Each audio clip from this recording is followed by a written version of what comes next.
Hello दोस्तों, आज हम लोग बात करने जा रहे हैं एम्पलीट्यूड मॉड्यूलेशन और फ्रीक्वेंसी मॉड्यूलेशन के बीच के डिफरेंस के बारे में। तो इस वीडियो में हम लोग देखेंगे कि एएम और एफएम के बीच में क्या क्या डिफरेंसेस है, क्या क्या इसकी प्रॉपर्टी है जो एक दूसरे से डिफरेंस होती है, इसकी वेवलेंथ क्या है, सारे बेसिक जो डिफरेंसेस है वो हम इस वीडियो में बात करेंगे। तो चलते हैं वीडियो में आगे की ओर। अब एएम एम्पलीट्यूड मॉड्यूलेशन, इस फिगर में आप लोग देख सकते हैं जो हमारा एम्पलीट्यूड मॉड्यूलेशन है उसमें हमारी जो एम्पलीट्यूड है वो कैरियर फ्रीक्वेंसी के एम्पलीट्यूड से वैरी कर रही है। ऐसे ही जो एफएम है, एफएम में क्या देख रहे हैं, जो फ्रीक्वेंसी है हमारी मैसेज सिग्नल की वो कैरियर सिग्नल के साथ में वैरी कर रही है, तो इसको हम बोलते हैं फ्रीक्वेंसी मॉड्यूलेशन। अब the am method of the audio transmission was successfully carried out in the mid 80-70s।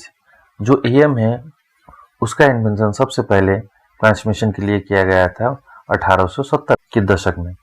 ऐसे ही जो एफएम है वो फर्स्ट यूनाइटेड स्टेट में डेवलप हुआ था 1930 में, जिसको डेवलप किया था एडविन आर्मस्ट्रॉन्ग ने। In AM radio wave known as carrier और carrier wave is modulated in amplitude by a signal that is to be transmitted। और एएम एक ऐसा सिग्नल है जो क्या करता है, जो कैरियर फ्रीक्वेंसी सिग्नल का एम्पलीट्यूड को मैसेज सिग्नल के एम्पलीट्यूड से वैरी करेगा, उसको हम बोलेंगे एम्पलीट्यूड मॉड्यूलेशन। और जो मॉड्यूलेटेड सिग्नल होगा उसको हम ट्रांसमिट कर सकते हैं। ऐसे ही एफएम जो है, एफएम क्या करता है, कैरियर सिग्नल की फ्रीक्वेंसी को वैरी करता है और फ्रीक्वेंसी को वैरी करने के बाद में जो मॉड्यूलेटेड सिग्नल होता है उसको हम क्या करते हैं, ट्रांसमिट करते हैं। एम्पलीट्यूड मॉड्यूलेशन में क्या होता है कि इसकी फ्रीक्वेंसी और फेज दोनों सेम होते हैं, रिमेन्स कांस्टेंट। ये दोनों कांस्टेंट होते हैं, सिर्फ इसकी एम्पलीट्यूड वैरी करती है।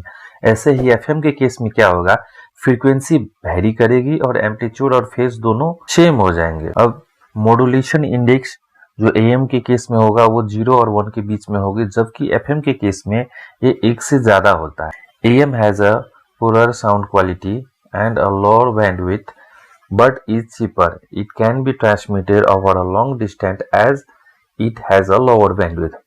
जो AM है उसकी जो साउंड क्वालिटी होती है वो बहुत ही पुअर होती है और इसकी जो बैंडविड्थ होगी वो भी लोअर होगी, बट दूसरी बात क्या है कि ये चीपर होती है, ये सस्ती होती है और इसको हम लॉन्ग डिस्टेंस में ट्रांसमिट कर सकते हैं। क्योंकि इसकी बैंडविड्थ कम है इसलिए ये लॉन्ग डिस्टेंस तक इजीली ट्रांसमिट हो सकता है। ऐसे ही एफएम के केस में क्या होता है, एफएम जो है वो इंटरफेरेंस से लेस इफेक्टेड होता है, इसमें इंटरफेरेंस उतनी नहीं होती, इसकी वॉइस क्वालिटी भी अच्छी होती है, बट एफएम सिग्नल जो है वो फिजिकल बैरियर से इम्पैक्ट होता है और इसमें क्या होगा, इसकी साउंड क्वालिटी अच्छी होगी। क्यों अच्छी होगी, क्योंकि इसकी बैंडविड्थ ज़्यादा है और जिसके कारण से इसको जो हम लॉन्ग डिस्टेंस तक ट्रांसमिट नहीं कर सकते, इस बहुत शॉर्ट डिस्टेंस तक ही ट्रांसमिट कर सकते हैं क्योंकि इसकी बैंडविड्थ ज़्यादा है।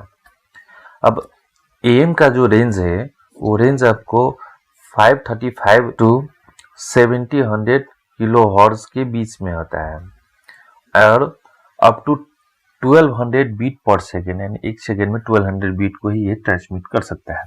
ऐसे ही एफएम के केस में क्या होता है, इसकी जो बैंडविड्थ होती है वो हायर होती है।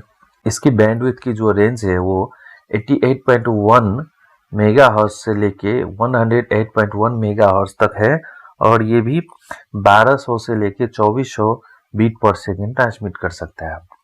अब बात कर लेते हैं इसकी बैंडविड्थ के बारे में। तो एएम का बैंडविड्थ एफएम से कम होता है और इसकी बैंडविड्थ ट्वाइस ऑफ एफएम होती है।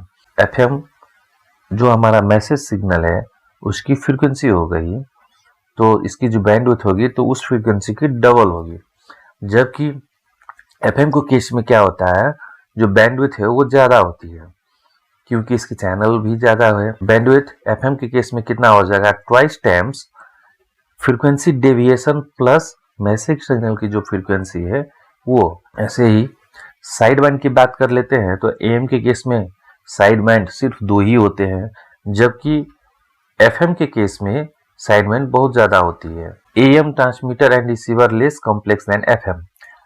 AM का जो ट्रांसमीटर और रिसीवर होता है वो लेस कॉम्प्लेक्स होता है कंपैरिजन टू FM के, जबकि FM जो हमारा है वो मोर कॉम्प्लेक्स देन AM होता है। AM receivers are very less susceptible to the noise because noise affect the amplitude which is where information is stored in AM signal।